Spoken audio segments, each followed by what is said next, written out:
em mais uma super atração da Short Fair Brasil 2023. Honra de apresentar o painel Armas, Números e Narrativas, com a participação dos notáveis Bene Barbosa, Fabrício, Rebelo e John Lott Jr. Cada participante, como já determinado pela Short Fair Brasil ou seus palestrantes, terá 30 minutos para a sua apresentação e, em seguida, espaço aberto para as perguntas de vocês na plateia. Para melhor aproveitamento, de todos, pedimos que mantenham seus celulares no modo silencioso. Nesta noite, presenças ilustres, mais uma vez, e com muita alegria, que convidamos ao palco para mediar este painel, Bene Barbosa.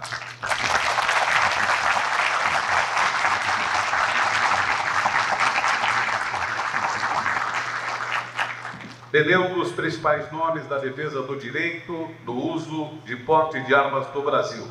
É bacharel em Direito, especialista em segurança, armas e munições, tornou-se referência pela atuação há mais de 30 anos neste universo, com reconhecimento nacional e internacional.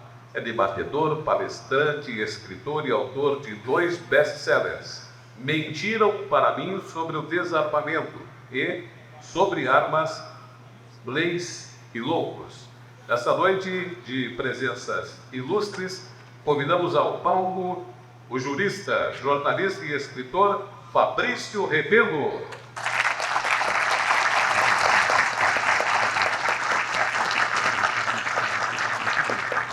Fabrício é responsável pelo Centro de Pesquisa em Direito e Segurança, é autor de obras, Armas e Números, Guia Rápido contra a Manipulação e Articulando em Segurança, Contrapontos ao Desarmamento Civil. Também produziu diversos artigos técnicos e doutrinários sobre temas jurídicos ligados à segurança pública. Fabrício Rebelo também é atleta amador de tiro desportivo. Entre 2010 e 2015, foi coordenador regional e diretor da organização não governamental Movimento Viva Brasil. Até então, a mais tradicional entidade defensora do direito do cidadão ao acesso às armas de fogo. E para completar o time de painelistas, nesta noite temos a honra de convidar ao palco o economista e escritor norte-americano John Lott Jr.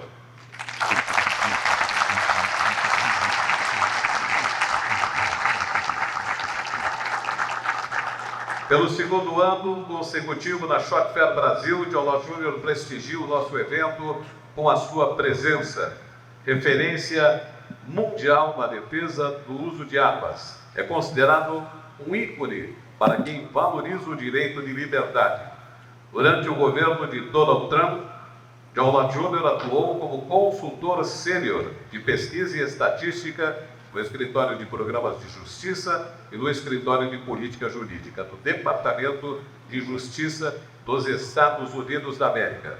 Também foi economista, chefe da Comissão de Sentença dos Estados Unidos nos anos de 1988 e 1989. John Lott Jr. ocupou cargos de pesquisa e ensinos em diversas instituições acadêmicas, incluindo a Universidade de Chicago, a Universidade de Yale, a Wharton School da Universidade de Pensilvânia, a Universidade de Stanford, a UCLA e a Universidade Rice. PhD em Economia pela UCLA, John Lott Jr. publicou mais de 100 artigos em periódicos acadêmicos e escreveu 10 livros, incluindo More Guns, Less Crime, The Violence Against Guns e Freedom Knowledge. Com vocês, o painel Armas, Números e Narrativas. Por favor, professor Bene Barbosa, o comando é seu. Boa noite a todos, sejam todos bem-vindos. Prazer enorme estar aqui, mediando aqui esse bate-papo, entre 2 grandes amigos, Fabrício Rebelo, cara que eu conheço já há tantos anos, e o professor John Lott, que para mim foi uma grande inspiração, desde lá do final da década de 90, quando eu tive o contato com o primeiro livro dele, que no Brasil, inclusive, a tradução literal, ou seja, mais armas, menos crimes, né, uma afirmação, para ele ser publicado no Brasil, para vocês terem uma ideia, foi obrigado, né, eles foram obrigados a ceder e mudar o título, colocando uma interrogação ao final, né, dando a impressão que isso não era uma certeza, que isso não era uma pergunta. E esse livro, na realidade, era uma certeza, porque esse livro ele veio exatamente de todas as pesquisas feitas pelo professor John Lott nessa questão da arma de fogo nos Estados Unidos, né? Então, por aí a gente vê que as narrativas não são novas, né? Os problemas que a gente tenho certeza que vão ser muito bem abordados aí, tanto pelo John Lott, né? Vai ficar muito claro, né, como essa luta é difícil, né, extremamente tortuosa e difícil nesse sentido, né? Eu acho que quem começa é Fabrício Rebelo. É isso, Rebelo? Pedir para colocar a apresentação dele no ponto. Vamos aguardar, acho que estão resolvendo um problema técnico ali com o nosso amigo John Lott.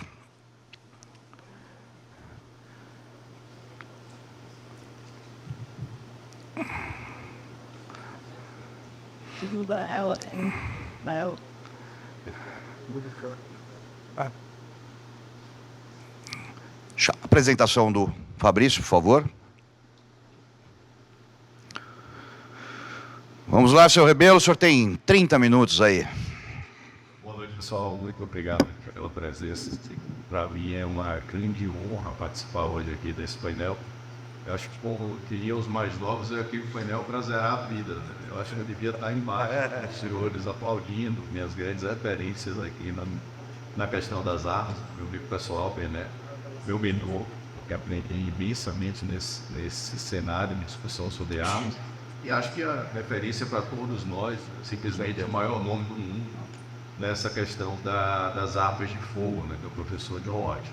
E a gente tem aqui no Brasil, né, de enfrentar esse bate-papo que a gente vai trazer aqui hoje, é muito mais no sentido de demonstrar como, infelizmente, por mais que nós evidenciemos os dados, por mais que nós provimos o desacerto de políticas voltadas à restrição às armas no cenário de segurança pública, a gente não consegue fazer isso prevaleça.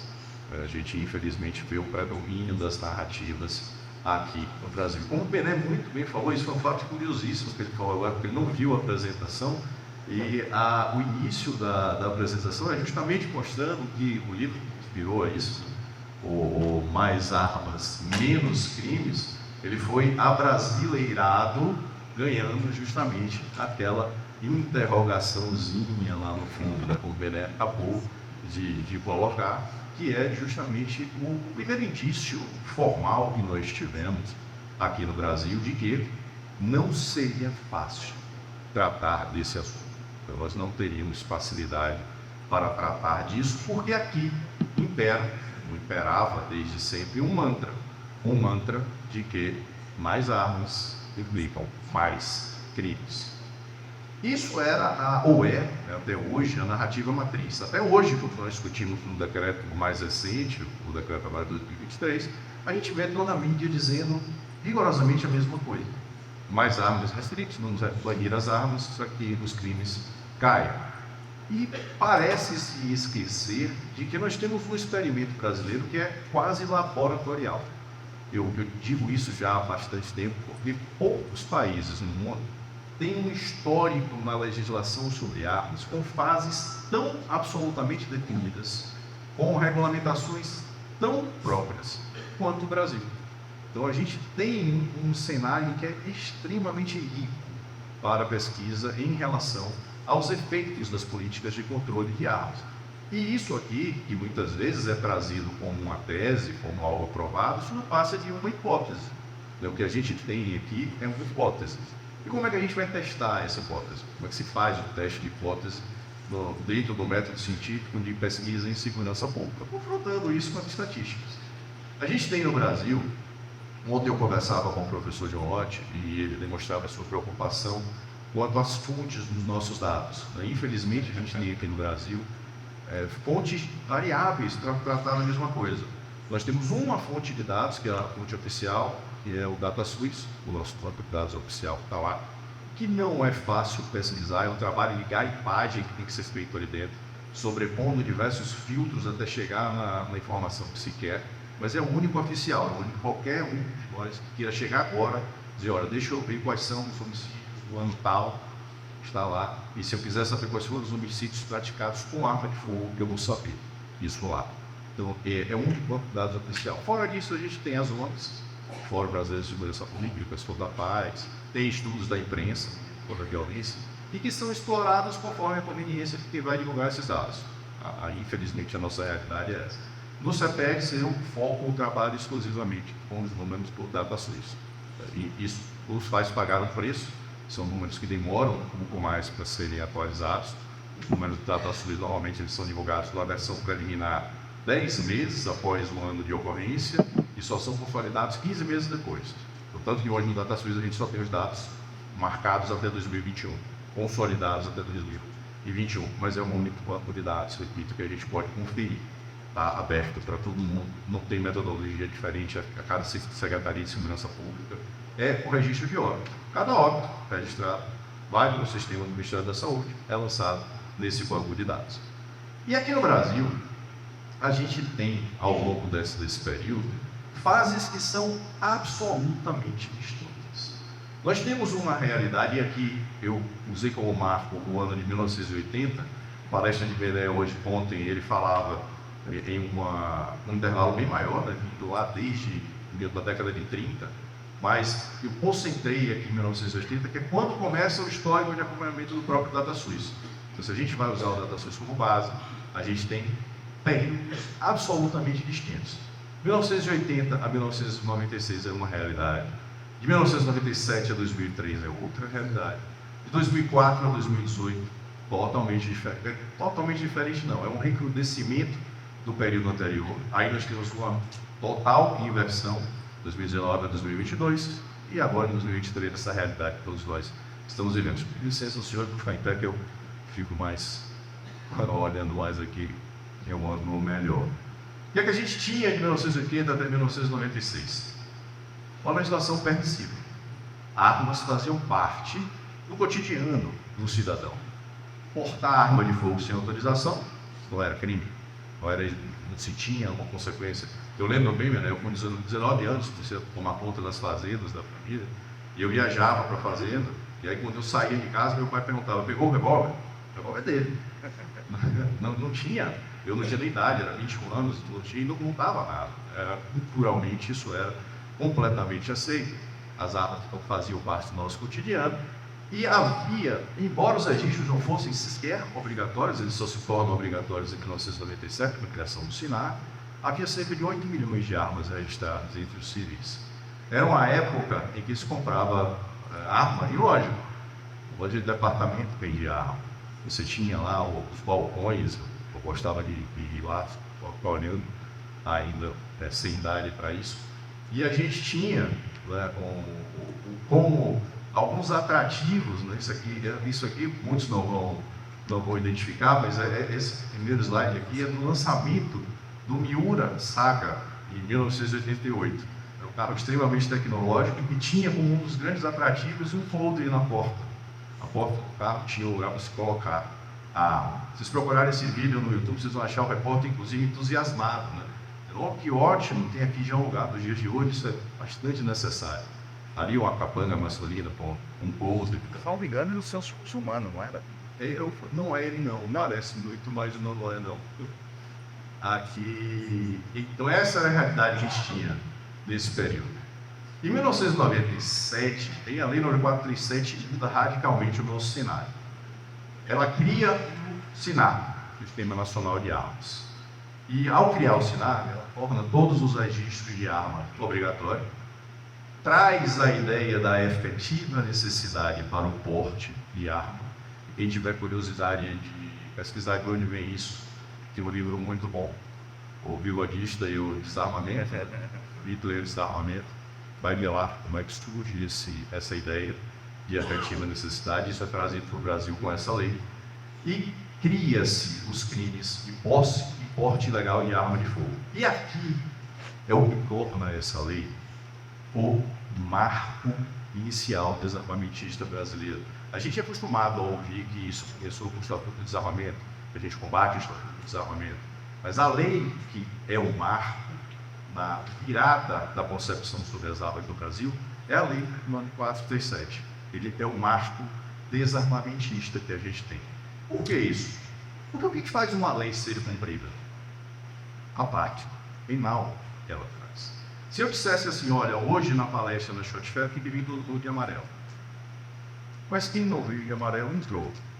Qual é a consequência que eu tenho para isso? Não só o país nenhum.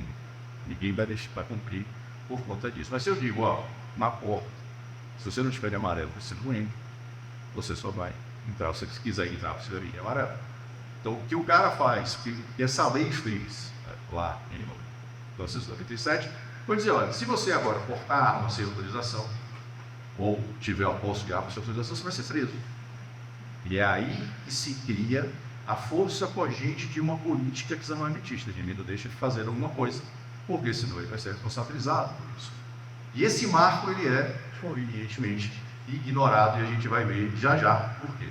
Por que ele é ignorado. Sucedendo esse período, da Lei 437, vem aí sim o Estatuto do Desarmamento, Lei 10.826, que surge de uma proposta de banimento das armas. Muita gente acha, não, ela só regulamentou a circulação de armas. Não. O projeto que deriva o Estatuto do Desarmamento, ele surge com a seguinte premissa: é proibida a fabricação, o comércio, a circulação, a posse, o porte de armas de fogo no Brasil. Surge assim, a proposta era essa. Então, ao longo da tramitação, isso vai sofrendo algumas alterações, mas ainda assim é aprovado, não colocando a lei do banimento, transferindo o banimento para a população rejeita lá em 2005, mas se inverte uma matriz. Na lei 437, o porte era possível, se mostrava que a efetiva necessidade tinha um porte, mas a regra era a permissão.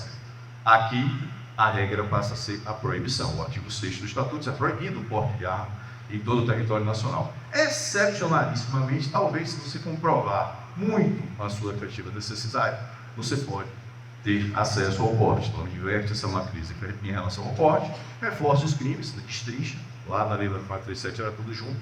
Aqui a destrincha, criam várias figuras novas. E aqui, o grande golpe desarmamentista que a gente tem no Brasil, que é a ampliação da efetiva necessidade, que surge com o decreto 523. O que é que o legislador brasileiro disse? Diz, olha, o indivíduo pode ter duas relações com as armas de fogo. Uma relação é estática, a outra relação é dinâmica. Qual é a relação estática? Comprar a arma, leva para casa, deixa ela lá no lugar de trabalho. Essa é uma relação. A outra relação é comprar a arma e botar na cintura e eu circulo com ela. E aí o que é que diz o Congresso, o legislador? Ele fala, olha, essas são duas relações. A relação estática é mais simples. Tem um requisito mais brando. O que é que eu preciso para ter a posse de arma? Eu preciso declarar a efetiva necessidade. Se eu quero uma relação mais ampla, eu preciso demonstrar a efetiva necessidade. São dois verbos diferentes. O Estatuto usa dois verbos diferentes. No artigo 4º, declarar a efetiva necessidade. No artigo 10, demonstrar a efetiva necessidade. E aí vem o decreto 523 e diz, não, é tudo igual. Essa declaração de efetiva necessidade vai ser analisada por um delegado, de acordo com as orientações do Ministério da Justiça, e se o delegado não esclarecer, não dá arma a ninguém. O resultado disso foi a quase extinção do comércio de armas de fogo aqui no Brasil. Em 10 anos de vigência do Estatuto do Desarmamento, já havia, o Bene falou isso na palestra dele ontem, uma redução de cerca de 80% na circulação de armas. Então, uma fase absolutamente bem definida, mais um período absolutamente bem definido. Nós temos uma janela que acontece entre 2019 a 2022 e que muita gente pensa que começa com o governo Bolsonaro. Ela não começa, ela começa um pouquinho antes. Alguns meses antes, final do ano de 2018, Michel Temer, presidente da República, tira a possibilidade do delegado analisar discricionariamente a efetiva necessidade declarada. E volta-se a praticar aquilo que diz a lei, simplesmente aquilo que diz a lei. Com Bolsonaro, isso passa para os decretos. E aí nós temos a efetiva necessidade exatamente como se estabelece na nossa legislação, que deveria estar sendo cumprida. Há uma reclassificação em calibres, que gera uma corrida a calibres mais efetivos, e uma efetiva explosão na venda de armas de fogo. Mais de 1 milhão de armas está em circulação, ou já foram triplicados esses registros, enfim, um período de explosão na aquisição de armas de fogo. E agora, 2023, a gente tem uma nova realidade de inicial suspensão de atividades, uma perseguição ideológica claríssima, redução drástica de calibres, inclusive com algumas mágicas, né, transcendendo a física, de calibres que eram permitidos com um limite, passaram agora a ser descritos quando esse ritmo é estabelecido. Aliás, interessante vai ser como é que vão desfazer, porque eles dizem que vão desfazer isso, como é que vão mexer nas leis da física agora. Aí a efetiva necessidade retorna para a mera posse, a posse voltou a exigir a comprovação da efetiva necessidade, e isso aqui, na verdade, não começa exatamente pelo governo, começa exatamente com a decisão do Supremo Tribunal Federal, que cria a tese hermenêutica constitucional e, pelo Brasil, a arma de fogo só demonstrando a efetiva necessidade. O efeito disso é que em 6 meses nós já temos 80% de queda na venda de arma de fogo. No primeiro semestre do ano passado foram quase 61 mil armas registradas para serviço. Esse ano, as 8. A gente já tem um outro período agora, e a só outra decresce, mas infelizmente a gente vai ver isso como referencial para o futuro, porque os dados estatísticos a respeito da criminalidade ainda não estão disponíveis. Mas se a gente tem períodos absolutamente distintos, a gente pode, então, avaliar empiricamente quais são os efeitos dessa legislação. Como é que a gente faz isso? Pega os nossos indicadores oficiais de humanidade. E aqui estão as taxas de homicídio no Brasil, em 1969, que é o ano referencial, e é usado como referencial ao acompanhamento efetivo que começa em 1980, e vai lá no início das datações no último ano consolidado, em 2021. Ou sobrepor, então, as fases que nós tivemos. Década de 80, crescimento de homicídios no Brasil, seguindo essencialmente a realidade dos países subdesenvolvidos, dos países em desenvolvimento. Com um agravante muito forte aqui no ano de 1985, quando surge no Rio de Janeiro, aquela política neoliberal, que a polícia não sobe no morro, e a partir daí as organizações criminosas se fortaleceram, se recrudesceram, geraram um aumento exponencial da criminalidade. Em 1997, a aposta, lá, o nosso marco referencial desarmamentista dos homicídios continuou subindo, aprovação dele, e não funcionou absolutamente nada. Tem-se o período do Estatuto do Desarmamento, em que, após uma oscilação que é essencialmente determinada pelo momento econômico do país, tanto que nesse período os homicídios caíram, tanto naqueles cometidos com arma de fogo, como nos outros homicídios, em relação com o desarmamento e a retomada do crescimento desse dado até chegar ao nosso recorde. Em 2017, nós batemos 30,7 homicídios por 100 mil habitantes. É o maior marco histórico que a gente tem. Em 2018, isso começa a descer e é o único período que nós temos decréscimo na taxa de homicídio, um decréscimo consolidado, que é justamente no período de maior circulação de armas aqui no Brasil. Então, o que é que a gente tem ainda com mais um elemento para que a gente analise? Eu analisar somente as taxas de homicídio ainda é um critério analítico impreciso. Eu não digo do seu papel, porque eu posso ter avaliação de homicídios causada por diversos fatores. Funcionamento do sistema jurídico penal, funcionamento das polícias, o corrente econômico, os pilares estruturantes brasileiros, tudo isso influencia. Tanto que é o erro você querer associar taxas de homicídio apenas à regulamentação de arma e fogo. Isso é só um dos fatores. Mas o que é que eu vou ter sempre? Eu vou ter um percentual de participação das armas de fogo no total de homicídios. Independente de quanto seja esse total, eu vou ter a minha participação, que vai ser sempre um referencial. E esse referencial é o que vai me balizar a entender se eu estou sendo efetivo para tentar reduzir os homicídios a partir do momento que a participação das armas cai, ou se não está tentando nada, e vai ser justamente para ninguém, ou se a participação dos homicídios crescer. É que a gente tem aqueles mesmos períodos aqui.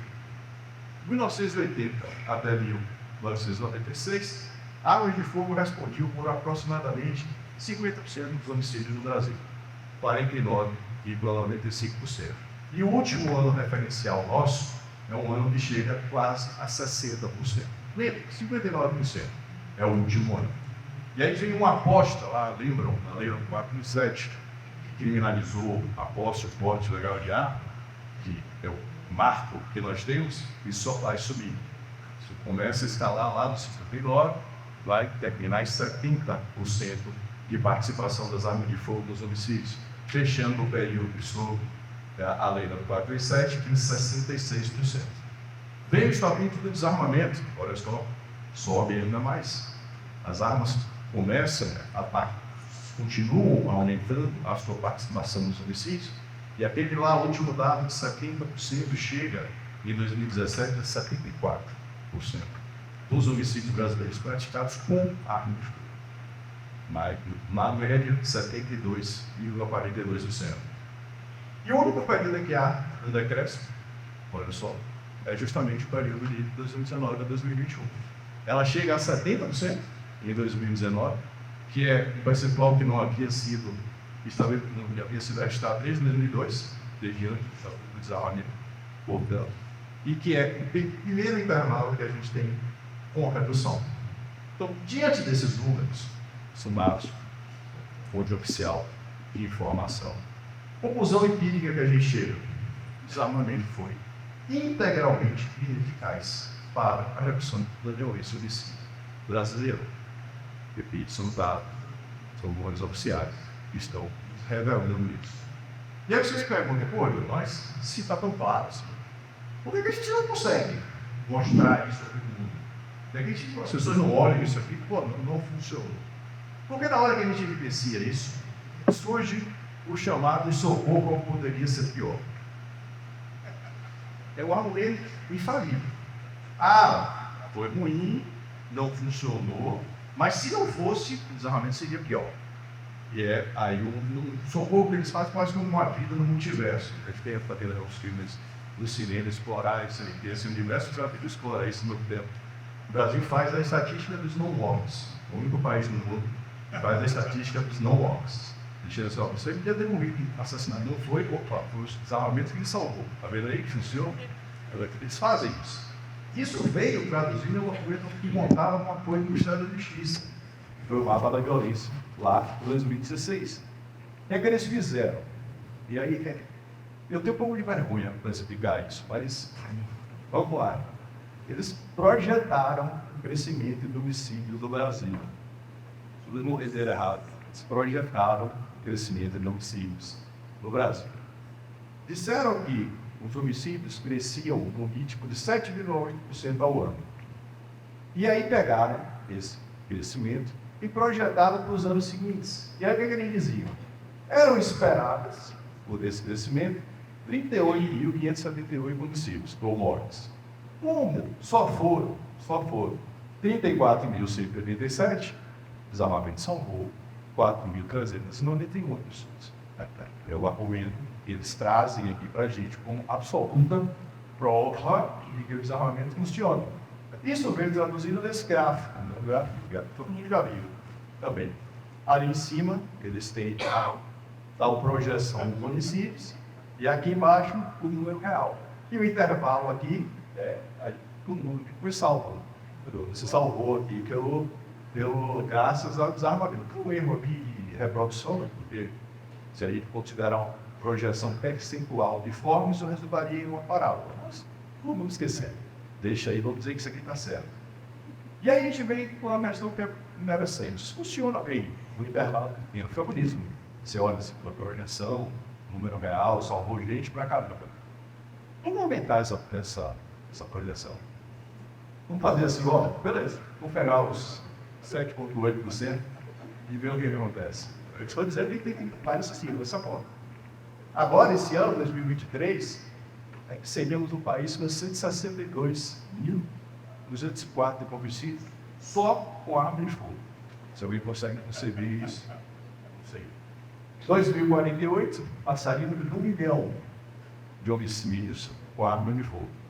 E em 2090, estaríamos chegando a quase 25 milhões de homicídios só praticados com arma de fogo. Qual é o grande problema? Isso fica pior. Fica pior que isso. O problema é que se a gente tem homicídios crescendo a 7,8%, tipo com arma de fogo, todos os anos, é muito pouco tempo isso começa a impactar a população brasileira.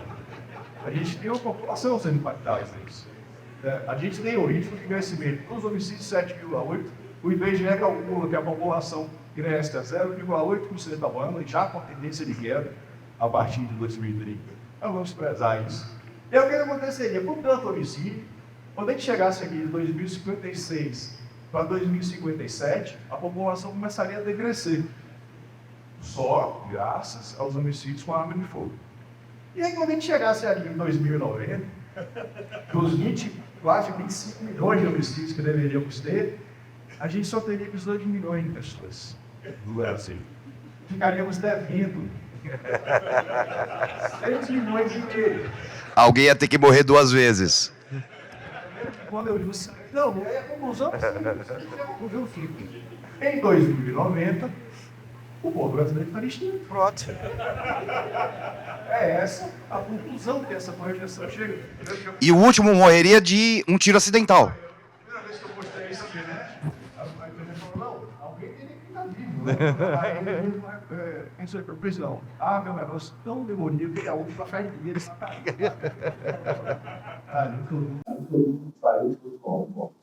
Não é isso. E as estatísticas a favor do desarmamento. Todos os estudos do desarmamento. Essa é a realidade que eles trazem para a gente, ou melhor, essa a narrativa que eles trazem para a gente, prova e que o desarmamento funciona.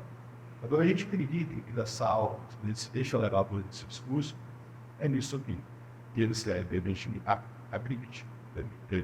Ou forçosamente não estaríamos acreditando isso. Deu uma manifestação na frase, foi, permitiu bastante, eu vou dizer isso. Combater a violência letal brasileira com desarmamento é como você querer combater em quimioterapias. Você não vai resolver o problema do paciente, vai causar efeitos colaterais piores. E muito provavelmente, por conta dos efeitos colaterais, ele vai ser ainda mais debilitado. Infelizmente, é isso que a gente tem aqui no Brasil. Eu sempre faço, ao final das apresentações, o convite, a provocação, e digo, acreditem, aprofunde o conhecimento. Se quiser saber um pouco mais a respeito dessa realidade, tem, óbvio, abraço para a Universidade de Bar, meus 2 livros, mas os livros do professor Bene, do professor John Lott Jr, são fontes riquíssimas para destruir essa narrativa. Infelizmente, querem dizer pouco. Muito obrigado a todos.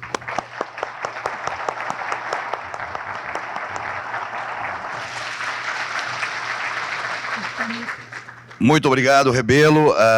Belíssima exposição, tá? Eu acho que é importantíssimo a gente ter esse foco nos números, né? E o Rebelo é craque nisso, muito mais do que eu, sempre falei isso, né? Eu fico muito mais na parte filosófica, né? Vamos dizer assim, da coisa, né? Falando de liberdade, né? Falando da necessidade e outros fatores, não só da questão relacionada à criminalidade, né? Ou a queda, ou o aumento da criminalidade, que é exatamente o que faz, né, há tantos anos o professor John Lott, né, que é um economista, uma pessoa que realmente trata de números, né, e como ele mesmo diz, né, ele não fala de liberdade, porque isso já tem muita gente falando nos Estados Unidos, né, o que ele mostra, né, economicamente falando, matematicamente falando, é que sim, né, pessoas armadas trazem mais segurança, não o inverso. E agora então ficamos com o querido professor John Lott para a sua exposição.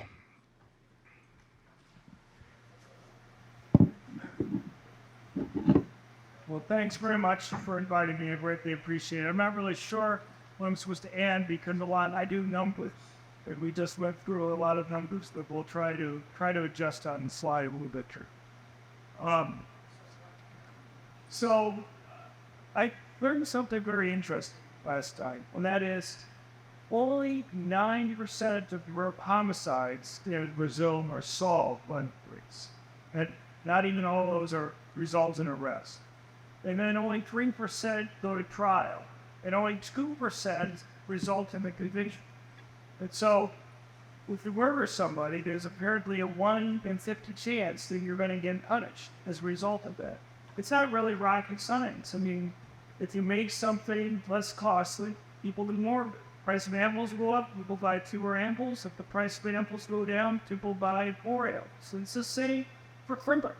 You make it more risky for criminals to commit crime, they commit less crime. If you make it less risky, they're going to commit more crime. And so, obviously, policing and the court system is extremely important. The weird thing that you have here in Brazil, and unfortunately it's just not socialist as Brazil, you have a lot of leftists in the United States, and you kind of say the same thing. You say you don't want the police to be able to go and protect you, but at the same time, they don't want to let you be able to go and protect yourself. And if anything, if my research convinces me of anything, it's the most vulnerable people in a society who benefit the most from having the option to be able to want to protect themselves. There are basically two groups of people: relatively poor people in the United States and heavily minority urban areas, but also people who are relatively weaker physically, women and the elderly. Criminals aren't stupid. If they can go and steal something from somebody who's an easy target, they're going to go after the easy target. I was chief economist at the U.S. Sentencing Commission, as was mentioned earlier, and basically we were responsible for setting the criminal penalties for all federal crimes. I must have read over 1,000 trial transcripts. And what you would see time after time is that you get one criminal to turn evidence against another criminal. And the prosecutors would always ask very similar questions. They would say, how did you pick this particular target? And they'll say, well, we're thinking about going after the drug dealer down the street. But they have lots of guns. They have lots of money, but they have lots of guns and it'd be crazy to go after it. Or they say, well, we're thinking about going after a taxi cab driver. But a lot of the taxi cab drivers carry guns. And then they would say, well, we saw this small woman walking alone across a parking lot late at night by herself, and she looked like a really easy target. And so they go after her because they can get it easily there. That's where to go. But just as you can make it risky for criminals to commit crimes with higher arrest rates, higher conviction rates, longer prison sentences, the fact that a would-be victim can defend themselves can also make it more risky for criminals to go and commit crimes. And so, the types of people who are the most vulnerable are people most likely victims, poor people who live in high crime areas, and people who are relatively weaker physically, women and the elderly. When you're almost always talking about a male criminal doing the attack, when a man is attacking a woman, there's a lot larger strength difference that exists there than when a man is attacking another man. And the presence of a gun represents a much bigger relative change than a woman to be able to go and protect herself. Now, we just heard a lot of numbers here that go through, and I was pretty much planning on doing the same stuff here. It's just interesting just to look at the predictions that were being made.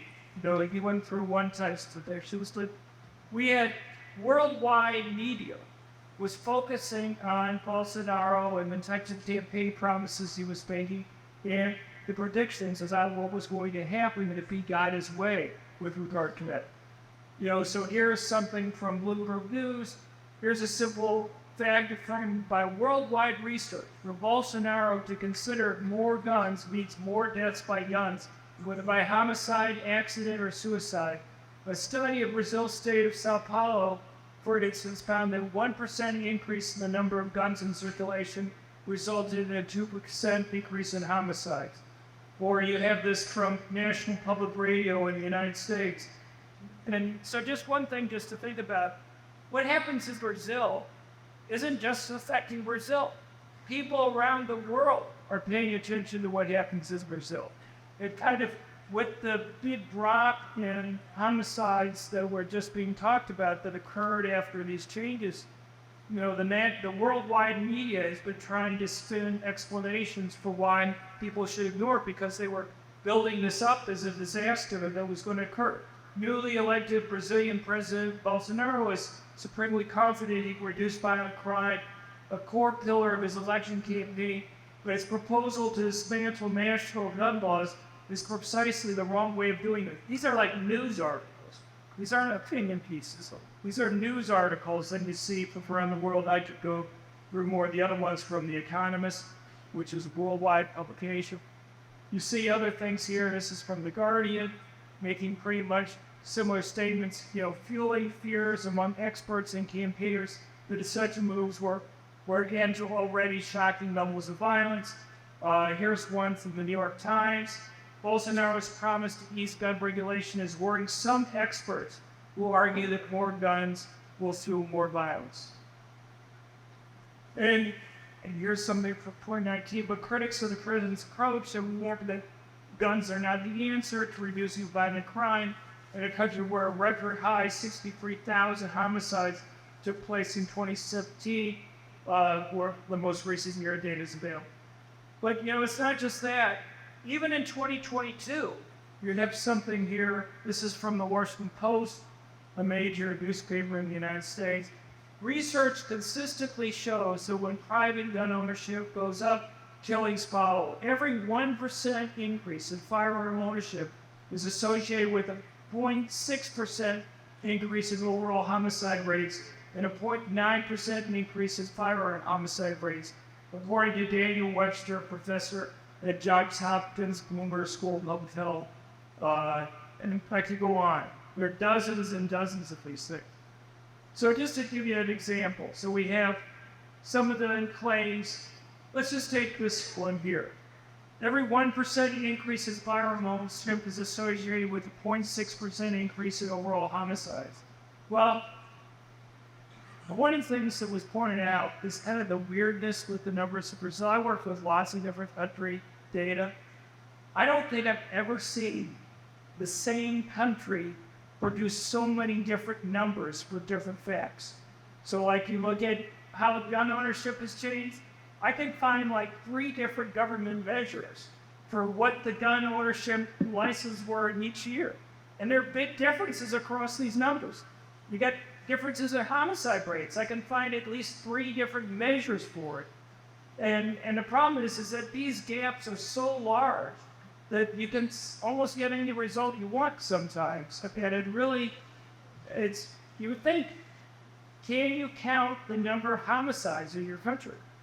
Should that be a difficult thing to go and tell you how many people were murdered, or homicides?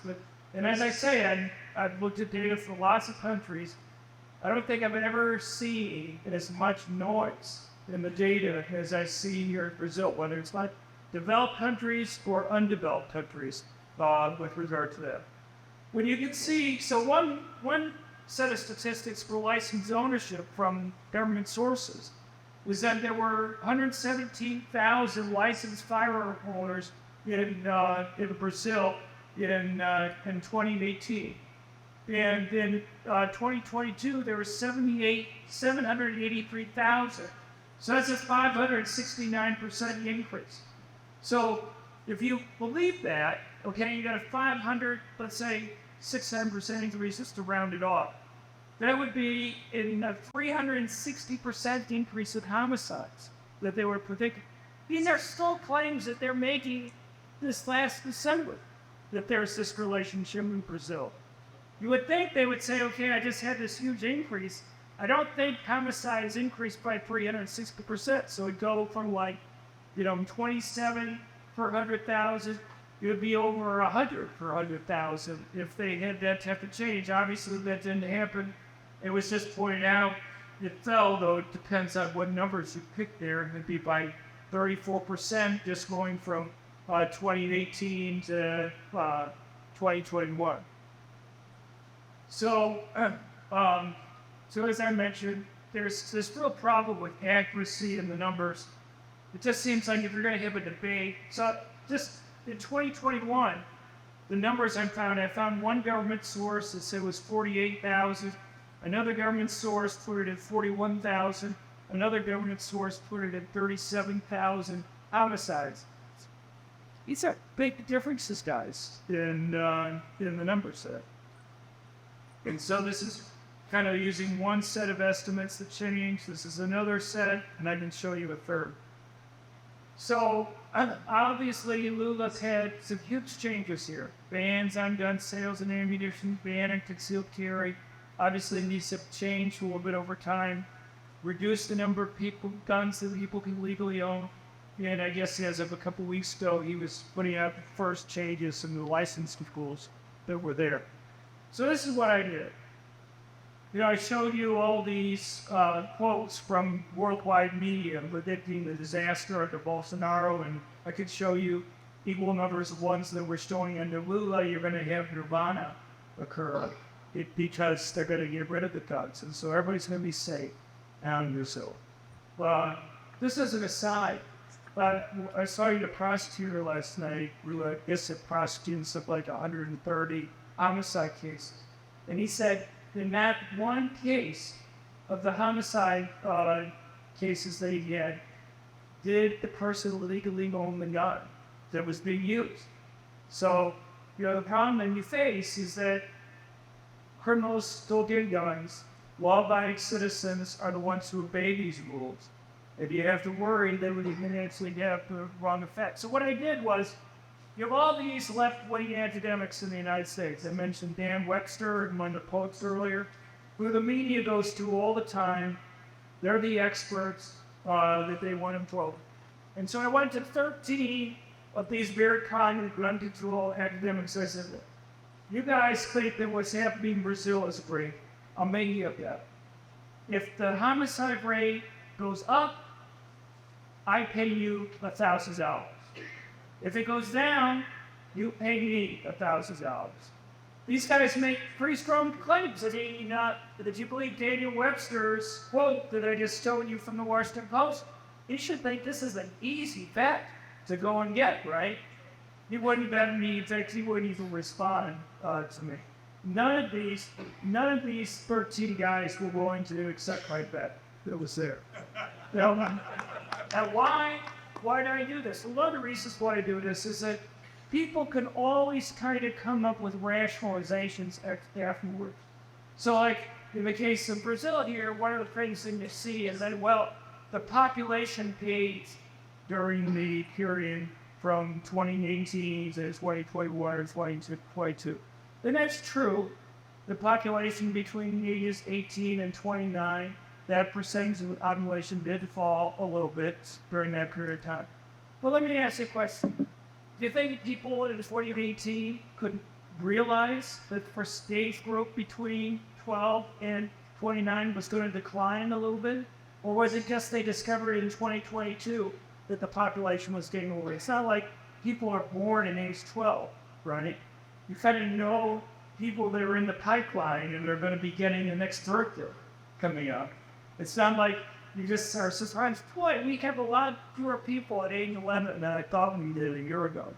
And so what you want to try to do is get people on the record beforehand so they are committed to saying, well, it's not like I didn't know the age distribution of the population beforehand. And the other reason is I wanted something that would be memorialized so that these guys couldn't back away from it and to make it newsworthy. I suggest I couldn't get any of these guys to do it, but maybe you guys in Brazil, maybe Bene can do it, or our other speaker up here can get some of these guys to say, look, by the time we have the next presidential election, will the murder rate be higher or lower than it is right now? Make them put their money on it. The thing is, it's more newsworthy because you can actually get them to say. I couldn't do it. In fact, I had a couple of newspapers trying to publish the op-ed in. Said, well, if you can get somebody to bet, we'll run the op-ed. But maybe that's one of the reasons why they refused to. But you can see Stanford, Johns Hopkins, Indiana University, University of California, Berkeley, UCLA, Duke, University of Chicago, University of California, Davis, Harvard, all sorts of prestigious places that people are there. So I kind of mentioned some of the reasons that they were giving here. I'm gonna skip this, but it's not. One of the things, I was talking to some people, police last night here, and I've talked to them before. Police tend to be much more conservative, much more kind of in your lane of thinking. They surely people in the media are, and surely a lot of politicians are. And the reason is because they see firsthand how important having a gun is in their own life. If you look at surveys of police in the United States, police are extremely supportive of private ownership of guns. Look, police believe that they're very important for reducing crime, and I think that there's evidence of that. But the police themselves understand that they virtually always arrive on the crime scene after the crimes occurred. I wouldn't be surprised if in Brazil if they're even more supportive, because they know even if they do arrive, the person is not likely to get convicted. That you have almost nobody that actually goes and gets punished for the types of crimes as they do that. But I haven't seen any surveys here. But here are a couple survey questions from an organization called Police One, which has about 450,000 members. 380,000 of them are active, full-time law enforcement. The other 70,000 are retired. And they say on a 1 to 5 scale, 1 being low, 5 being high, how important do you think legally armed citizens are to reducing overall crime?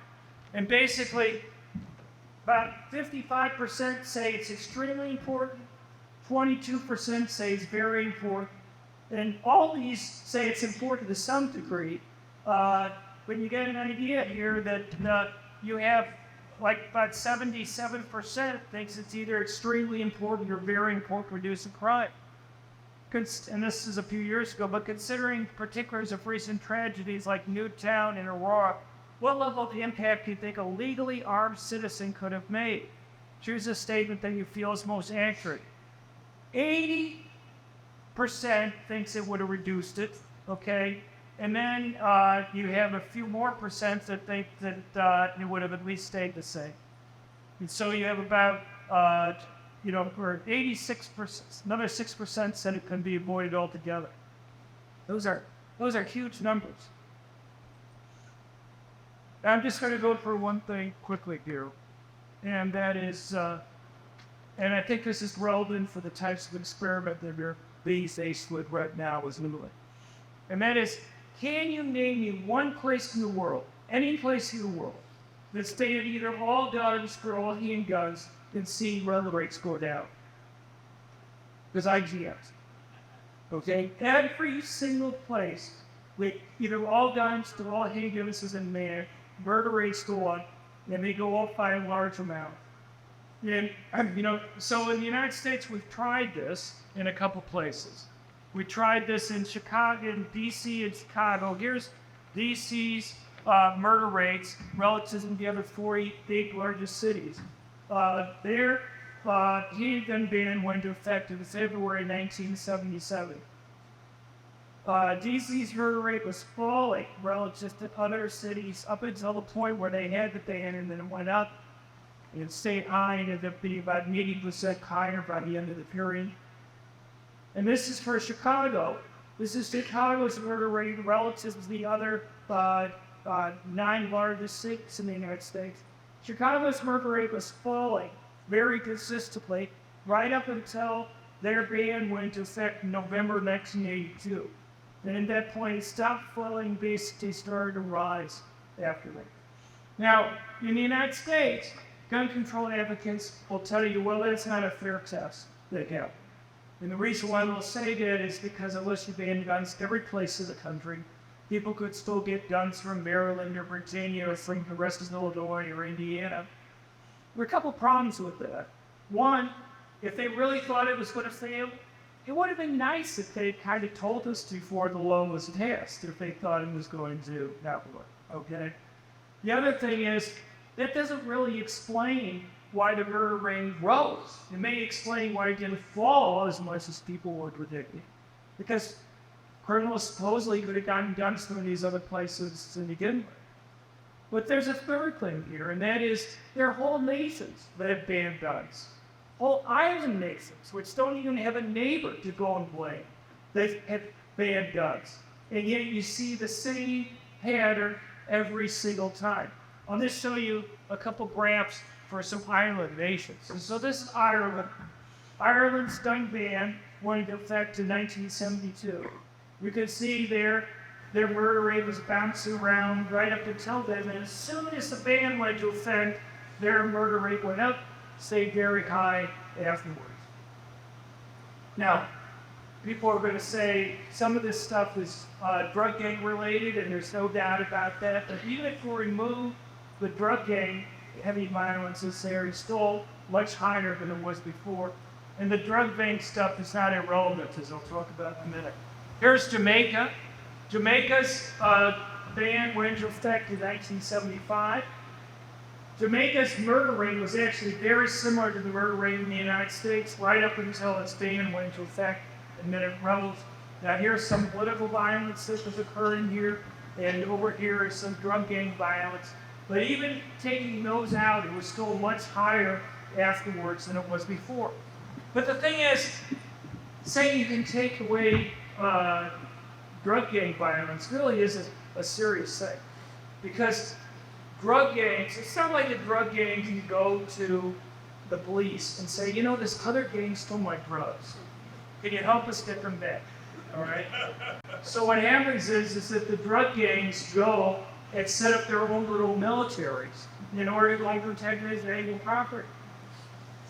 A comment I often made is with regard to the United States, but let's apply it to Brazil. Let's say I can click my fingers and cause all guns in the country to disappear, both law-abiding and criminal guns to disappear. And let's say I can cause all illegal drugs to disappear. How long do you think it would be before illegal drugs started coming back into Brazil? I would assume it's pretty quickly. I know in the United States it'd be like 20 minutes before you start having illegal drugs start coming back into a place like El Paso. And how long would it be before the drug gangs would go and bring in the weapons that they need to go and protect that valuable property that they have? They bring it at the same time. This is very valuable property.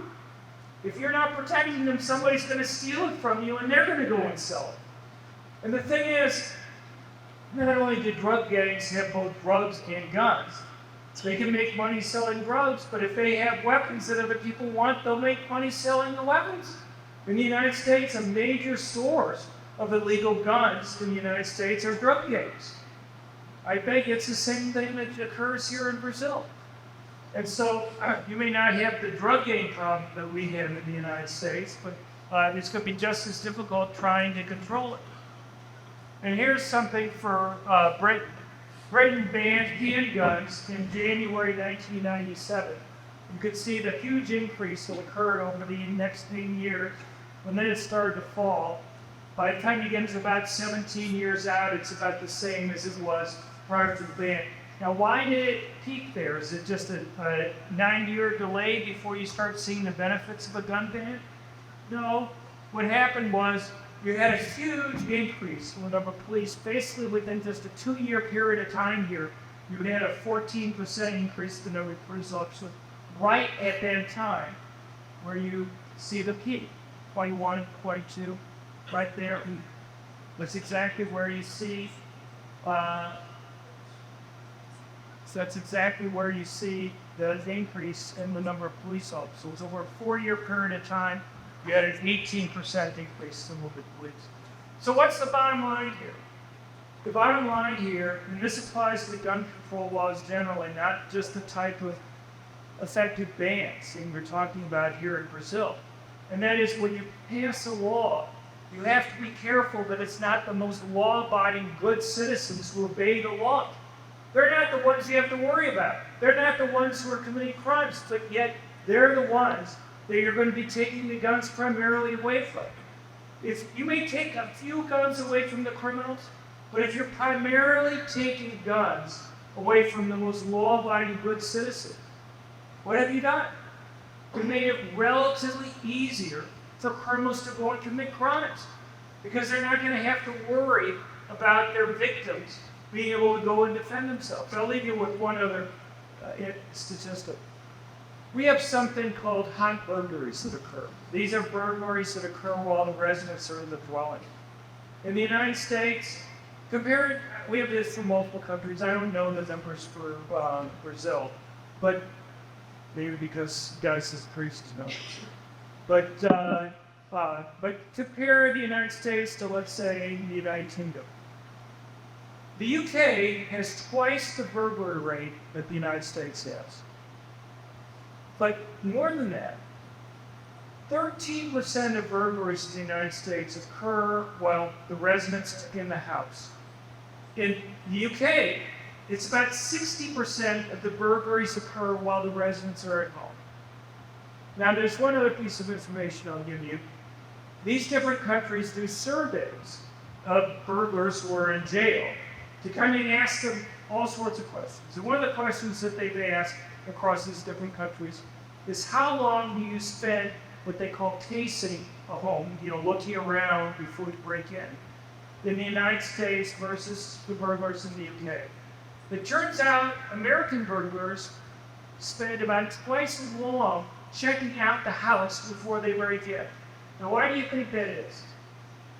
The reason why American burglars do it is they're worried about getting shot. The way to protect yourself, to make sure you don't get shot, is if nobody's home. Because then there's nobody to go and shoot you there. And so, not only do people in the UK have twice the burglary rate that the United States have, but 60% of the time, people are in the house where the burglars break in. American burglars also tend to break in during the middle of the day because they're more likely to believe nobody's home than at night. In the UK, people break in at night. You get maybe 2 o'clock in the morning or 9 in the evening. People are much more likely to break into the homes. You can imagine how terrifying that is if you have people break into your home there. But it's just a simple notion. And it's not a deep concept. Can you deter criminals? Can you make it riskier for them to go and commit crimes? Arresting and convicting them is one way, but making it so that victims can go and protect themselves, can go and maybe shoot the bad guy when he gets in, also makes it riskier for criminals to commit crime. The thing is, the vast majority of the time, it's not even necessary. I think it's like 95% of the time that people use guns defensively. Simply brandishing a gun is enough to cause a criminal to break off an attack, because a criminal, you can live to fight another day or rob another day. Why take the risk of having you exchange gunshots with the victims there? Americans use guns defensively to stop crime about 5 times more frequently than they use guns to commit crime.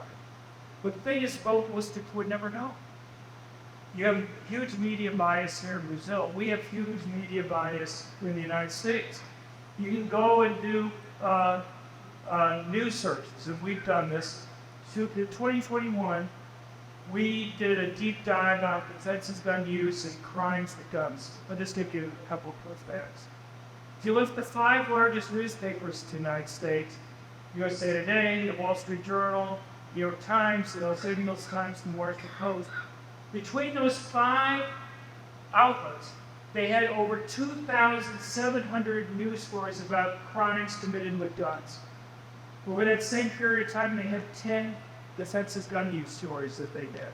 And most of those had something that went wrong with them. It's just, you could think you're a well-read person, you read the big newspaper outlets, you watch CNN and MSNBC, who have 0 defensive gun use stories over the course of that year.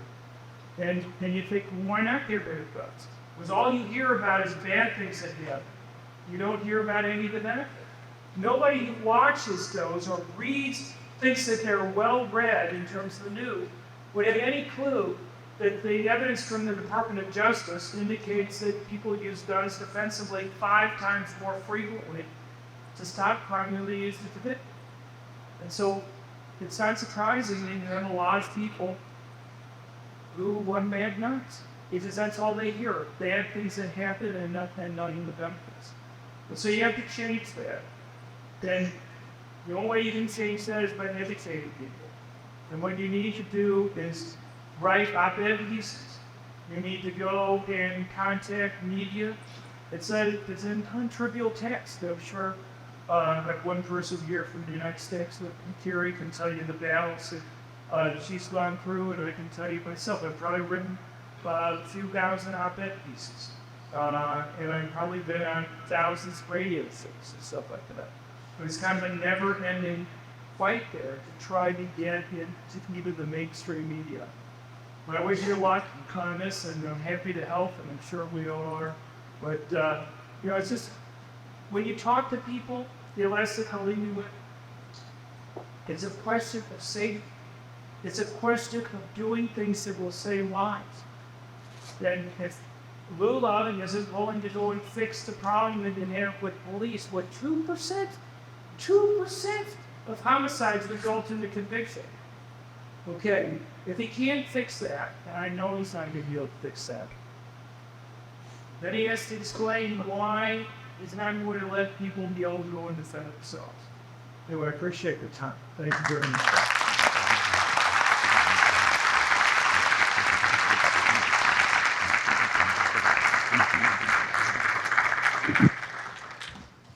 Muito obrigado, professor John Lott, né? Um prazer mais uma vez e uma palestra extremamente importante, né? Até porque é uma visão de fora, né? Uma visão de uma pessoa de fora, um estudioso, um especialista de verdade, né? Não aqueles especialistas que a gente tem e como vocês viram, eles também têm lá, né?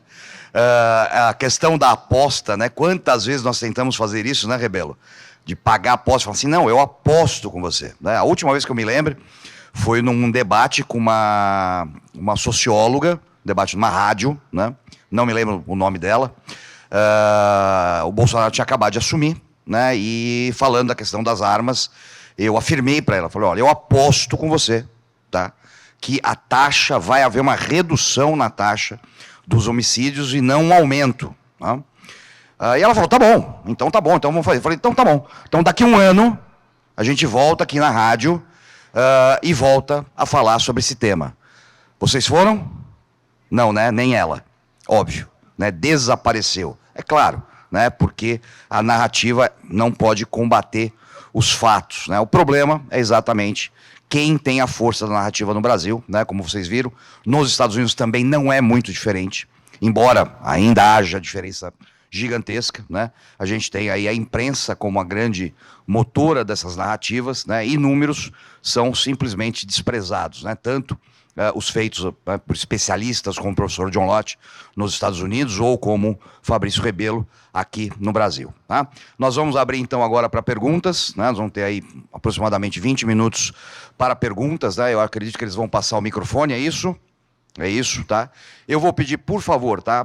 Perguntas objetivas, direcionadas a um dos dois nossos convidados, ou a ambos, tá? Para que a gente possa maximizar aí esse tempo que vocês terão para tirar dúvidas, ok? Alguém, o primeiro, pode levantar a mão aqui na frente.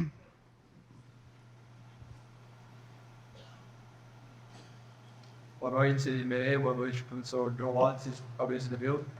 O professor John Lott, agora no final, mostrou então que nos Estados Unidos as armas são usadas mais vezes para prevenir crimes do que para cometer crimes. No Brasil, a gente tem algum dado que mostre algo parecido com isso? Não. Infelizmente, não. Essa é uma das questões que é mais discutida aqui do Brasil, né? Uma das questões mais discutidas é essa, justamente porque o uso de uma arma de fogo para evitar o crime não gera uma ocorrência civil. Ele não gera um boletim de ocorrências. A pessoa não vai à delegacia e dizer, olha, eu saquei a arma e o ladrão fugiu. Ele não vai lá. Ele vai expor que ele estava armado, que ele puxou a arma, vai instaurar uma enquete, o delegado vai querer pegar a arma dele, simplesmente não vai. O registro só é gerado quando o indivíduo atira, e aí há o golpe do ladrão ou a necessidade de um atendimento médico, porque o ferimento por arma de fogo é notificado. E aí sim a gente tem ocorrências. Mas as inúmeras vezes em que a mera presença da arma evita a consumação do delito, o crime, o indivíduo desiste, isso não gera registro nenhum. Então, aqui no Brasil, a gente não tem esse comparativo, infelizmente. But you can deal with it. You can deal with this by giving surveys. In the United States, there's two different types of crime data we have. We have crimes reported to police, but we also have something called the National Crime Victimization Survey, which has been surveying about 100,000 people a year for almost 45 years. And what they do is they'll ask a series of questions whether you've been a victim of violent crime, and then they'll ask how you responded. but they'll have detailed information. You know, what crime was made against it? Was the criminal armed or unarmed? And so, because we know not all crimes are reported to police. In the United States, about 22% of violent crimes are reported to police. Who may be shocked with this info. I would bet you in Brazil it's even lower. And one of the things that happens is that people, their decision whether to report crimes to police depends a lot on whether they think anything's going to happen. If you don't think that an arrest is going to be made, if you don't think anybody's going to be convicted, you don't get involved. And there's a couple reasons for that. One is just your time is valuable. The second thing is, if you don't think it's going to result in a conviction, you have to worry. Is this guy going to get banded? Is he going to go and do something bad to you with result? So if you think a gang's involved, and you may say, you know, it's just better not to get involved because nothing's going to happen to the guy, and he may just get mad at me and punish. So you guys, if you have the money, but it's a non-trivial thing, okay? And I'm not telling you necessarily to do this, but what you can do is, there are surveys done in Brazil all the time. You can go to a pollster, a reputable pollster, and you don't want to do this yourself. But what you can ask is, how much would it cost for me to add some questions onto the survey list there? And then what you do is, maybe they have like 5 or 6 questions that could be added on there. And you'd have to do this over a series of months in order to get a large enough sample that you could go and do something. But you can get, if you can do it over enough time. So like in the United States, there's a pollster that I know that he'll charge me like $2,000 for each question that I add to a survey where he has 1,000 people that he surveys. And you know, you'd have to do that for like 10 months to something. So your 5 questions times $2,000 fee. So that's 10 months. Talking about $100,000 basically there. But when you can do that, then you can get a lot of idea. And I'd have to talk to you about how to set up the survey to get it better scientifically accurate and get rid of issues like false positive. But that would at least give you some idea. My concern is, if you're going to do the survey, you better do it soon. Because with all these regulations and stuff, it may be, you know, people may be less using guns defensively. And, you know, now as I understand it, this from people can't carry concealed anymore. And so, you know, those types of cases aren't going to be occurring. And people's memories fade in terms of getting dates on everything. And so, if you're going to do that, you do it relatively soon.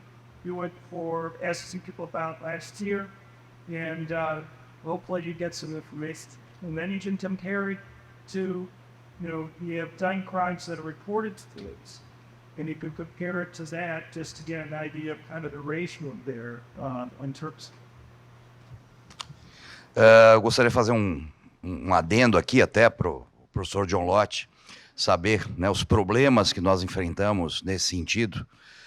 E uma coisa que nós, né, eu e o Fabrício, conversamos algumas vezes sobre isso, o grande problema, a grande perda que a gente teve, né, de chance nos últimos 4 anos foi exatamente de se gerar algum tipo de pesquisa nesse sentido. Não se gerou uma só linha de dados e pesquisas em 4 anos no que diz respeito ao acesso às armas de fogo e o seu uso defensivo, por exemplo. Infelizmente, né, há anos, desde que eu fundei lá, há décadas atrás, o Movimento Viva Brasil, que não existe mais, e um dos problemas dele não existir mais é a questão da falta de financiamento para qualquer tipo de pesquisa no Brasil. Infelizmente, os empresários brasileiros, muito diferente, né, da maioria dos grandes empresários americanos, inclusive empresários do ramo, jamais colocou um real numa pesquisa nacional sobre o tema ou num estudo nacional sobre o tema. Portanto, né, nós nunca tivemos e, infelizmente, não teremos esse tipo de dado disponível no Brasil, por falta de um envolvimento real, né? O empresário brasileiro conservador, ou dito conservador, né, ele está muito mais preocupado em aparecer do que em financiar alguma coisa que vai ser usada para se estruturar uma política, por exemplo, futura de segurança pública. Né? Então, enquanto a gente não mudar esse quadro, a gente vai continuar tendo esse problema. E que bom, né, que o professor John Lott está aqui falando isso hoje, embasando essa nossa tese, que não é nova, né, Rebelo? Desse problema que a gente tem e, quem sabe, né, um dia os nossos empresários e aqueles que têm dinheiro para investir nisso consigam entender, né, a importância da existência desse tipo de pesquisa. Mas, por enquanto, a gente não tem nada disso. In the United States, we don't have this system funding what we do. I don't take any money.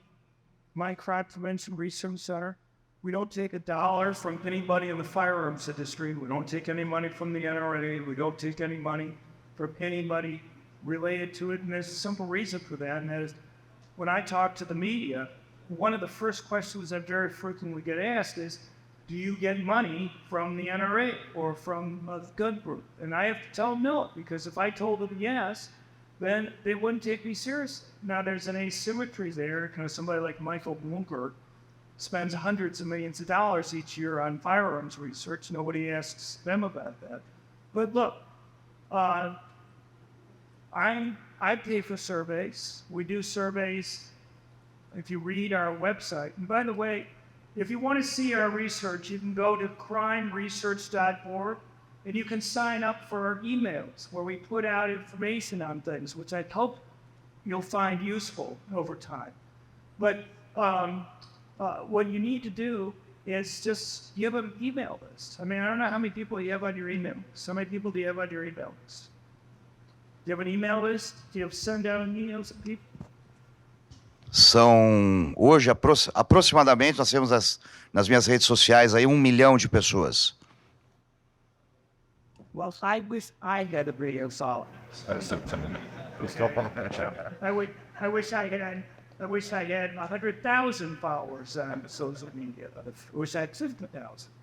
So you're doing pretty well. And so, you know, you have 1 million followers. Let's say you get 5% that are willing to put in $10 each or something like that. You're going to have more than enough money to go and do a lot of the research that we're talking about here. You don't even need that many to put in very much money.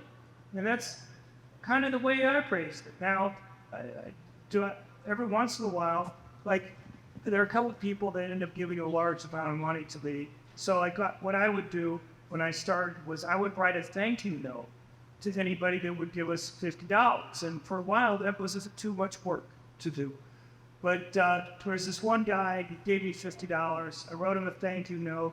He came back and gave me 100. I wrote him another thank you note. He came back and gave me 1,000.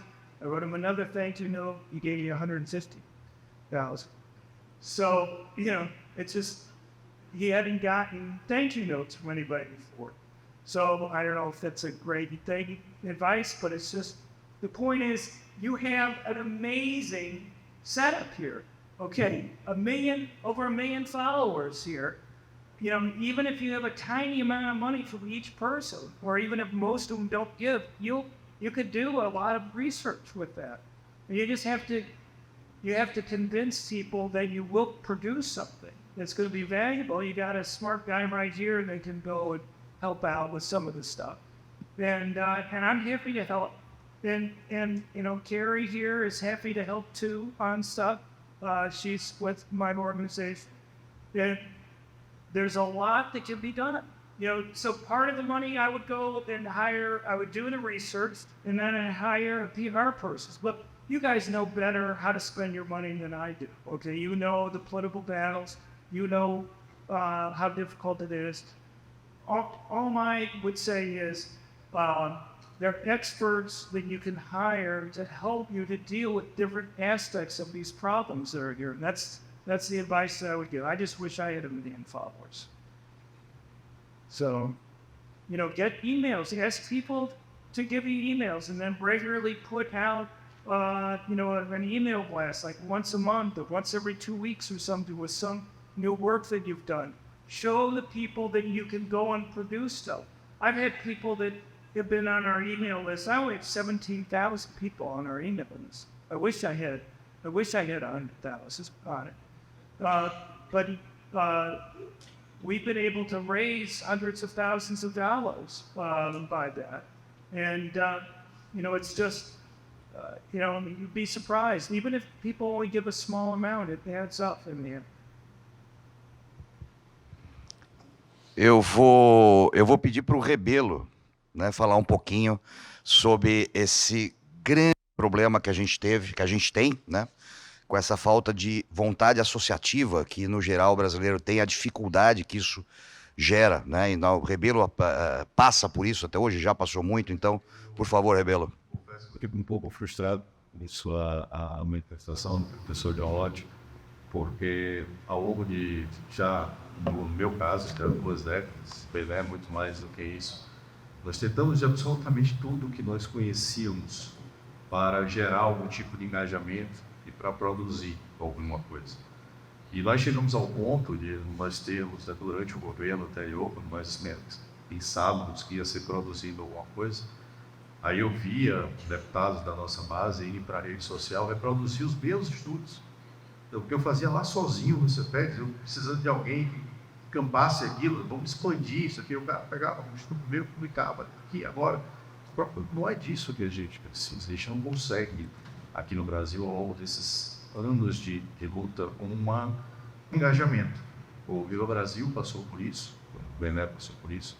Então, infelizmente, essa ideia de que a gente consegue aglutinar pessoas com um propósito associativo para gerar algum tipo de material que possa ser apresentado, aqui, até hoje, não surtiu efeito. E, em grande parte, eu até entendo isso. Há um descrédito. Como a gente viu na palestra, a gente tem os números, a gente mostra os números, e eles são simplesmente ignorados. Então, a gente tem um sistema inteiro contra a divulgação disso.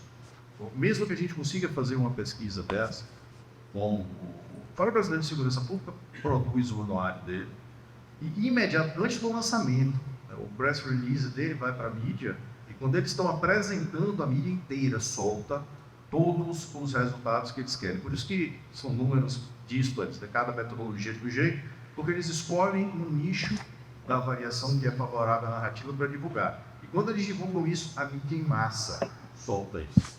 E o que é que nós sentimos? Em sentido contrário. Fica a impressão para a gente, por mais que a gente produza, por mais que a gente evidencie, a gente não vai ter esse alcance. E aqui no Brasil, infelizmente ainda, a grande mídia tem o poder gigantesco sobre a aceitação da informação. A gente está quebrando isso muito devagar, com as redes sociais, com a possibilidade de um contato direto, mas é um caminho que ainda é imensamente longo. A realidade brasileira não é a realidade dos grandes centros urbanos, não é a realidade dos países, dos estados aqui do sul. A gente tem uma realidade completamente diferente em rincões no interior. A pessoa passa o dia inteiro, muitas vezes, com um rádio ligado, sintonizando a rádio Globo, e o que é verdade é o que sai ali. Se não saiu ali, não é verdade. Então a gente tem esse imenso desafio ainda pela frente. Just one fast thing, and that is, I wish I was as good at social media as Bene is for doing this stuff, but it's very difficult. Even in the United States, it's very difficult to kind of break through on the mainstream media, and it's worse now than it was 20 years ago or so. But I think I can learn something from you all in terms of how you do with social media, because I'm not that good. One reason why I've hired Terry is to try to help me with that and learn some of that stuff on that. But I'm sure she'll be the first to tell you I'm a slow learner on things. But in any case, there's skills that I've developed over time that maybe I can help you guys with. So, for example, how to write an op-ed piece, how to get it placed. And I know it can be hard, but and the thing is, you can't just rely on yourself to go and have connections with the media. You hire a PR person. Now, are they cheap? No, they're not cheap. But you hire people who have the ears of producers out there to get you on the shows that are there. You do the research, you have it released, you give a reporter an exclusive. So there must be somebody that you can find someplace in the media that will go and write a story on. It may be hard, maybe a while to go and find it, but the PR people may be able to help with that too. And then when you get that out, when you break that through, then the PR person can go and take it to different media outlets to discuss it with there. So, look, again, I'm not going to argue I'm perfect on this stuff, but it's something that I've gradually learned how to do over time. And you guys can teach me about how to do social media maybe, and I can help on some other areas. Muito obrigado, professor. Vamos fazer então uma pergunta para a gente não estender muito tempo. Por quê? Porque ao final dessa pergunta, a gente vai aqui fora, né? Nós três, quem quiser, tiver um livro para assinar, né? Quiser fazer uma foto, a gente vai fazer uma sessão aqui na sequência, tá bom? Mais alguém tem alguma pergunta? Aqui.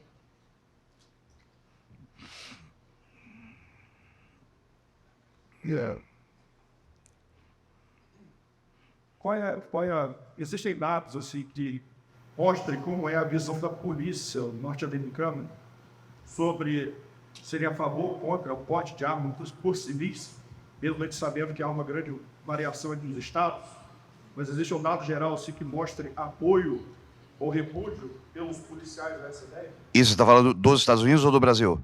Dos Estados Unidos. Dos Estados Unidos, na realidade, o professor John Lott já falou sobre isso, né? Ele falou que ali mais de 70%, né, via de regra, são favoráveis, né? No Brasil, Rebelo, por favor, acho que você pode complementar. Aqui no Brasil, o discurso oficial acaba sendo politizado. A gente tem estados que são geridos pela esquerda, tem o comandante-geral da Polícia Militar, por exemplo, que vai aderir ao discurso e vai dizer que é contra. Os especialistas vão dizer que é contra, que são contra. Especialistas. Aqui, estados que são geridos por partido de viés de direita, você ainda vai encontrar alguém que tem uma visão mais pragmática, que entenda a participação da sociedade se pode chamar macro sistema de segurança pública, com o cidadão armado sendo mais um fator de inibição da criminalidade. Como a pessoa John Lott bem disse, o indivíduo, quando ele vai cometer um crime, ele faz o julgamento. Faz o que é que eu tenho a ganhar, o que é que eu tenho a perder. Se ele acha que ele tem mais a perder do que ganhar, ele se sente dele mesmo. Eu vou só, rapidamente, antes de encerrar, um dado bastante relevante, uma pesquisa que foi feita por um cadete da Polícia Militar aqui do estado de Santa Catarina, tá? Que ele pesquisou dentro, entre os oficiais da Polícia Militar, tá? E o resultado que eles tiveram é que, né, 77,3% desses oficiais e sargentos são favoráveis, né, a menos restrições ao acesso de armas de fogo no Brasil, né? Ou seja, majoritariamente a Polícia Militar de Santa Catarina é favorável à possibilidade que pessoas tenham armas, não só tenham, como portem armas, tá? Isso me parece fica bastante evidente, né? Quando eu encontro policiais aqui de Santa Catarina, a quantidade de policiais de Santa Catarina que acompanham nosso trabalho, né? Que participam, muitas vezes diferente aí de outros estados. Infelizmente, essas pesquisas não são replicadas dentro das outras instituições, e quando são, né, os resultados, que eu já soube de duas que foram feitas em outros estados, aí eu não posso dizer em quais, que o comando geral mandou desaparecer a pesquisa, porque ela não podia ser divulgada, porque a maioria dos policiais era que pessoas pudessem ter e portar armas de fogo. Infelizmente, essa é a nossa situação no Brasil. Is there a union for police officers here? Do they have unions at either the local level or the national? Não. Look at slums. My guess is the police, range and file police are much more concerned in terms of these issues than you're going to get somebody who is, captain or chief, who may be political decisions out there about who gets those types of positions, because they're going to want to have people who kind of reflect the political views, so the bosses, the politicians that are running them. But even in those places, I strongly suspect the rank and file police are more conservative. There must be there's no kind of organization at all in either the state level or national level for police, even if it's not a union and kind of an informal fraternity of police or something. I guess you have a hard time believing if there's that. And if there is, if you go and approach them, how many people are police officers? Okay. Is there any type of organization that the police have, that, a fraternity or a club or something that's there? It's okay. Look, if I'm getting a nod, yes, right? When you're nodding yes, okay. Well, what I would do then is go and approach some of those groups and see if they would be willing to survey their members. My guess is they probably have an email list for their members. Muito interessante. And get them to go, not you, okay, but work with them on the types of questions, and I'm happy to help you work off the questions that are there. And survey the members that are there. And if this could be one research project that you can do maybe pretty inexpensively. And so, and then you put out a report on it. And you do that, I think it would be useful, because most people, at least from my discussions in the keyboard here, would be surprised if you got the types of survey results that then he was just pointing to from the one officer that he had, and just show that it's not unique to that one place. Talvez o grande problema nesse sentido seja a dificuldade das associações se manifestarem e qualquer posicionamento. Aqui nós temos a polícia, as polícias militares, elas são estruturadas sobre uma hierarquia e não nos permite externar determinadas opiniões e termos qualquer conteúdo político e ideológico. But if you're not in a survey, you're not asking people to put down their names on the surveys that are there. If they have the survey, just say, look, we have emails. We promise you nobody's names are going to be out of this. And then you go and you collect the answers there and you add them up. That's what I'm. You just make a promise that it's anonymous and nobody's names are going to be revealed. And you destroy the list after you do it, so nobody can check who answered what. Poderia ser uma saída, mas na hora que isso se tornasse uma divulgação que foi dentro daquela associação que foi feita, a possibilidade de punição de todo mundo. Gigantesca, é verdade.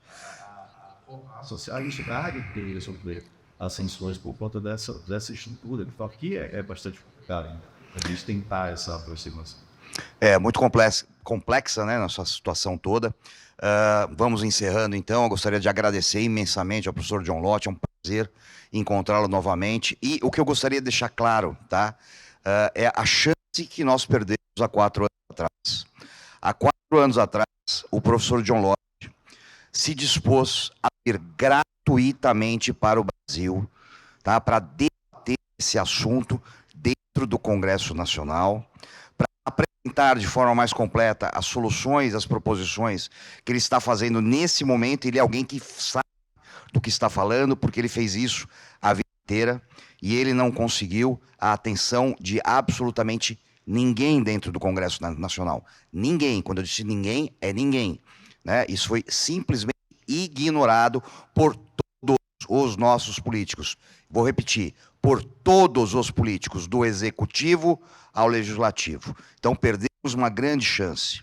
Mas a guerra não acabou, né? Nós tivemos já uma amostrinha, né, do que ele conhece, do que ele é capaz e do que é possível fazer ainda no Brasil. Então a gente tem que seguir esse rumo, né? Porque, como eu cansei já de falar, o que a gente não pode é desistir. Mais uma vez, professor John Lott, muito obrigado.